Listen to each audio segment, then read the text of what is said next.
Wenn Sie laut schnarchen und möglicherweise an der Schlafapnoe erkrankt sind, dann kann die Ursache tatsächlich lagebedingt sein.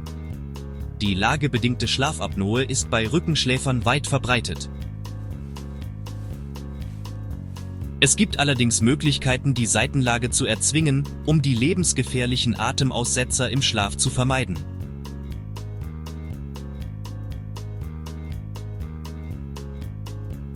Wenn Sie auf dem Rücken schlafen, entspannen sich Ihre Muskeln und Ihre Zunge kann nach hinten fallen und so Ihre Atemwege blockieren.